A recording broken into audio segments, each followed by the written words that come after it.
বিজেপির ব্রিগেডে বাধা দিতে সব অস্ত্র প্রয়োগ করেছে তৃণমূল। একেবারে এভাবেই আক্রমণ শানিয়েছেন আজকে নরেন্দ্র মোদী ব্রিগেডের সভা থেকে। বাংলায় মহাজঙ্গল রাজের পতনের কাউন্টডাউন শুরু হয়ে গেছে, ঠিক এভাবেই বলেছেন নরেন্দ্র মোদী। বিজেপি কর্মীদের বাস আটকাতে ব্রিজ বন্ধ করে দিয়েছিল, বিজেপি কর্মীদের বাধা দিতে ইচ্ছাকৃতভাবে ট্রাফিক জ্যাম করা হয়েছে। নির্মম সরকার যতই জোর লাগাক পরিবর্তন আটকাতে পারবেন না। আর কি বলেছেন দেখুন।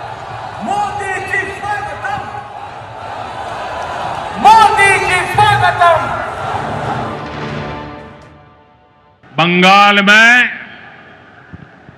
महाजंगल राज लाने वालों का काउंटडाउन शुरू हो चुका है। वो दिन दूर नहीं जब बंगाल में फिर से कानून का राज होगा। टीएमसी के किसी अत्याचारी को छोड़ा नहीं जाएगा। चुन चुन के हिसाब लिया जाएगा।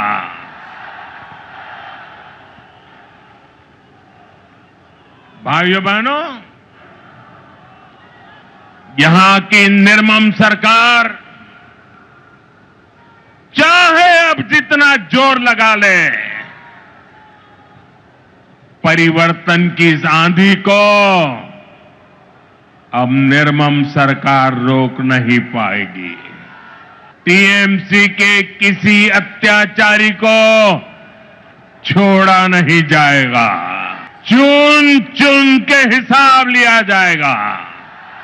आपने टीएमसी पर भरोसा किया, लेकिन टीएमसी ने लेप के गुंडों और माफियाओं को ही अपनी पार्टी में भर्ती कर लिया। आज बंगाल में अपराधियों को खुली छूट है। यहां बंगाल में बीजेपी सरकार बनने के बाद एक तरफ हम सबका साथ सबका विकास ये मंत्र लेकर चलेंगे और दूसरी तरफ सबका हिसाब लिया जाएगा। অর্থাৎ সবকা সাথ সবকা বিকাশের সঙ্গে সবার যে হিসেব হবে সেটা পরিষ্কার বুঝিয়ে দিয়েছেন নরেন্দ্র মোদী তার আজকের বক্তব্যের মধ্য দিয়ে। একেবারে আক্রমণ শানিয়েছেন তৃণমূলকে। তৃণমূলের অত্যাচারীদের রেয়াত করা হবে না, বেছে বেছে সব হিসেব নেওয়া হবে। নরেন্দ্র মোদী যখন আজকে এরকম ভাবে আক্রমণ শানালেন, কুণাল ঘোষ কি বলেছেন, তৃণমূলের রাজ্য সাধারণ সম্পাদক, দেখুন। প্রধানমন্ত্রী প্ররোচনা দিচ্ছেন, প্রধানমন্ত্রী এবং বিজেপি নেতারা প্ররোচনা দিচ্ছেন, উত্তেজক শব্দ ব্যবহার করছেন। প্রধানমন্ত্রী ভাষণ দেখে এখানে মহিলা মন্ত্রীর বাড়ি অ্যাটাক হচ্ছে, শশী পাঁজার বাড়ি অ্যাটাক হচ্ছে, মমতা বন্দ্যোপাধ্যায় নেতৃত্বাধীন মন্ত্রিসভার একজন মহিলার মন্ত্রীর বাড়ি অ্যাটাক হচ্ছে, আর প্রধানমন্ত্রী বলছেন সব হিসাব হবে। মনে হচ্ছে যেন সবাই একটা ধর্মেন্দ্রের সিনেমা দেখে এসে হিন্দি সিনেমার ডায়লগ বলতে এসছেন।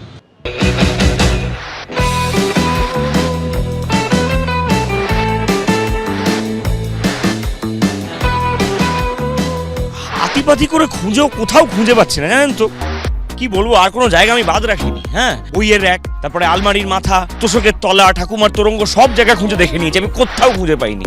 আপনারা আমাকে একটু খুঁজে দেবেন, একটু সাহায্য করুন না। বুঝতে পারছেন না কি বলছি?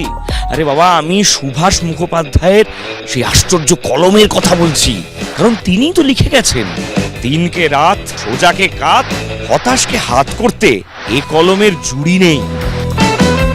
মধ্যমগ্রাম পৌরসভার নির্বাচনে প্রত্যেকটা বুথে বুথে মাসেল বাহিনী, বোমা, বন্দুক, পিস্তল দিয়ে ভোট লুট হয়েছে। গণতন্ত্র এখানে বামফ্রন্ট যেটুকখানি বাকি রেখেছিল, বাকিটুকু মমতা ব্যানার্জি শেষ করে দিয়েছে। রাজ্যের মাননীয় মুখ্যমন্ত্রীর অনুমোদন সাপেক্ষে আমরা পরিকাঠামোগত উন্নয়ন একটা করেছি। রাঘব বোয়াল থেকে চুনোপুঁটি হরেক সাইজের পাওয়া যায়, দাম উত্তম মধ্যম হিসেবে, সঙ্গে বিনামূল্যে চুন এবং কালি।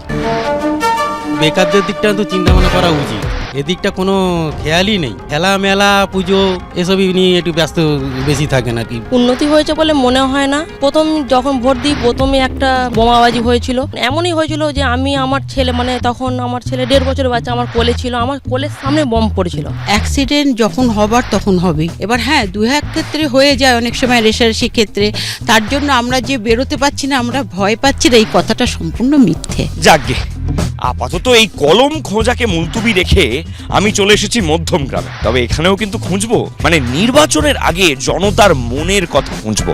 ভোট চাইতে কি বলবো, ভোট তো আর হয় না, ভোট তো বোম্বের হয় এখন। নতুন কর্মসংস্থানও কিন্তু অনেক হচ্ছে, বেশিরভাগ মানুষই কিন্তু আমাদের রাজ্যে থেকেই কাজ করছে। বৃদ্ধ ভাতা কিছু পাচ্ছি না, কোনো কিছুই পাইনি। এখানে উন্নয়ন সব দিক থেকে ভালো হয়েছে। অ্যাকচুয়ালি যেটা ন্যায্য প্রাপ্য সেখানে মানুষ বঞ্চিত হচ্ছে। আর একই সঙ্গে রাজনৈতিক মহল কি বার্তা দিচ্ছে সেটাও বুঝবো। মমতা বন্দ্যোপাধ্যায় এবং অভিষেক বন্দ্যোপাধ্যায়ের নেতৃত্বে মধ্যমগ্রাম বিধানসভা কেন্দ্রে প্রচুর কাজ হয়েছে এবং সেই উন্নয়নের সফলতা আমরা পাবো। এই খাদ্যমন্ত্রীর নেতৃত্বেই হাজার হাজার মানুষকে দিয়ে আমার বাড়ি লুট করা হয়েছে। তৃণমূল সরকারের এই কয়েকটি বছরে মানুষ অতিষ্ঠ হয়ে গেছে। বামফ্রন্টের 34 বছরে অতিষ্ঠ হয়েছিল, কিন্তু মানুষ বলছে এই সরকারকে তাড়াতাড়ি তাড়াতে হবে। পৌর এলাকায় তো প্রচুর অর্থ আমাদের দিয়েছে, যে অর্থের যোগানে বিভিন্ন এলাকা বিভিন্নভাবে, সে পঞ্চায়েতই হোক আর শহর এলাকা হোক, সেখানে একটা প্রভূত উন্নতি হয়েছে। এরা নিজেদের উন্নয়ন করছে, প্রকৃত বাংলার কোনো উন্নয়ন হয়নি। এই রাজ্যের কোষাগারের টাকা নিয়ে জগন্নাথ মন্দির তৈরি করছেন। রাজারহাট উপনগরী, যেখানে বেকার যুবকের স্বপ্ননগরী বলে থাকি, সেই জায়গায় তিনি 15 একর জমিতে তিনি ওখানে দুর্গা অঙ্গন তৈরি করছেন। মমতা ব্যানার্জি আজকে আমাদের কর্মীদেরকে নামে মিথ্যা কেস দেওয়া, আমাদের কোনো কর্মী তারা যদি অটো টোটো চালায় তাদেরকে কর্ম থেকে বিরত রাখা, আজকে তৃণমূলের ক্যাডার লিডার এরা এই জিনিসটা, এই ষড়যন্ত্র বা এই কাজটা করে চলেছে।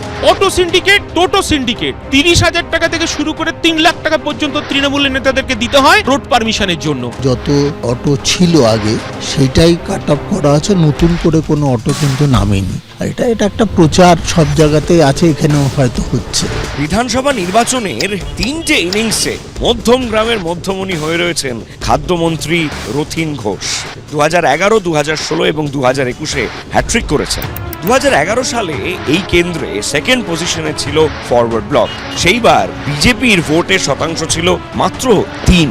2016 সালে বাম কংগ্রেস জোটের প্রার্থী তাপস মজুমদার ছিলেন সেকেন্ড পজিশনে। আর 2021-এ তৃণমূল কংগ্রেস 49% ভোট পেয়ে থাকলেও হাড্ডাহাড্ডি লড়াই কিন্তু হয়েছিল বিজেপি এবং আইএসএফ এর মধ্যে।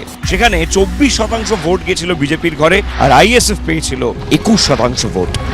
প্রকৃত ভোটার তাদের দ্বারা এখানে সরকার নির্বাচিত হচ্ছে না, সরকার নির্বাচিত হচ্ছে অবৈধ ভোটার দিয়ে। মধ্যমগ্রাম বিধানসভা এলাকায় আমরা যতটাই ওপরে ওপরে দেখি না কেন, এখানে মানুষ ভয়ে সন্ত্রস্ত হয়ে আছে। এই যুবসাথী প্রকল্পের মধ্য দিয়ে আমি দেখেছি বিভিন্ন কেন্দ্রে যেয়ে তারা বলছে বইপত্র কিনে পরীক্ষা দেয়, কম্পিটিশন এক্সামিনেশনগুলো দেওয়ার ক্ষেত্রে তাদের সুবিধা হবে। আমরা যুবশ্রী নেব, কিন্তু তার বিনিময়ে ভোট দেব না। ভাতা কখনো সলিউশন হতে পারে না বেকার যুবকদের। মানুষ আমাদের নিশ্চয়ই শুভেচ্ছা আশীর্বাদ জানাবেন, দোয়া করবেন, এটা আশা করি। আর ভোটের নদীর নাব্যতা মাপার ভুলে কাব্যটা হাত ফসকে গেল।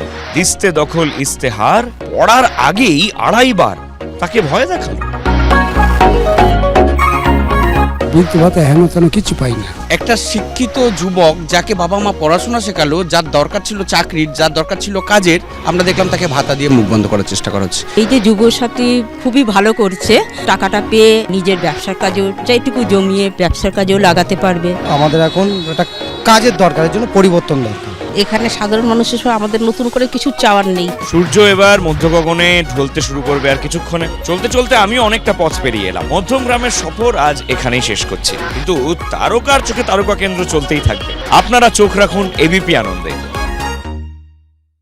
এবিপি আনন্দ, এগিয়ে থাকে, এগিয়ে রাখে।